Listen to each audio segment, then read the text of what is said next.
Dynamique Radio. Dynamique Radio. Now. Dynamique, la radio facile à écouter. Come on. Dynamique Radio, on est en direct dans l'After School avec toute la team. Et tout de suite maintenant, c'est carte blanche à l'oublier. Bonjour Guillaume.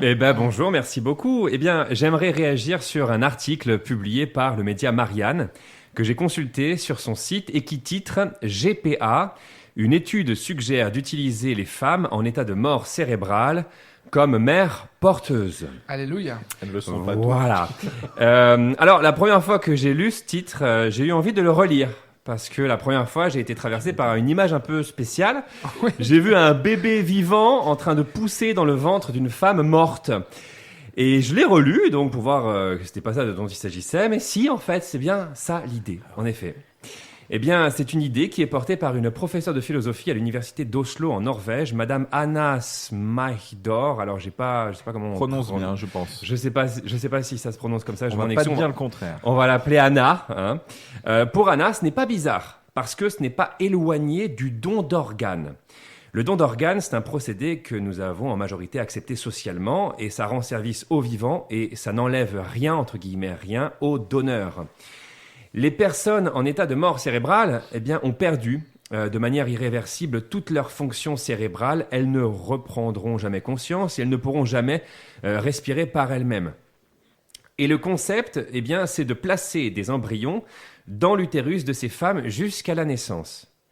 Alors, à qui ça peut être utile ? On pense à celles et ceux qui sont en couple et qui ne peuvent pas avoir d'enfants, qui sont infertiles, on pense aux homosexuels.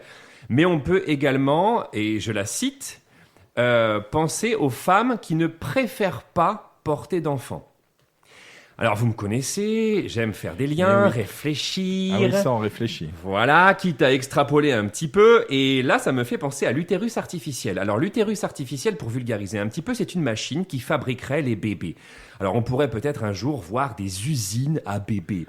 Et vous savez, ces nouvelles technologies qui nous permettent d'avoir de plus en plus de pouvoir sur notre réalité et de décider là où la nature le faisait avant à notre place, ces nouvelles technologies, on les utilise d'abord dans un domaine médical pour une utilisation thérapeutique exceptionnelle, puis ça bascule souvent dans le domaine commercial pour un usage de loisir, un usage de confort. Et aujourd'hui, on parle d'utiliser des ventres de femmes mortes cérébralement pour des couples infertiles ou pour ceux qui ne pourraient pas avoir d'enfants, mais aussi pour des femmes qui ne préfèrent pas porter d'enfants. Alors, si vous étiez futurologue, est-ce que vous pensez que certaines femmes vont renoncer à la grossesse pour ne pas en subir les contraintes ? Est-ce que vous pensez que la société est organisée correctement pour que les femmes enceintes se sentent à l'aise ?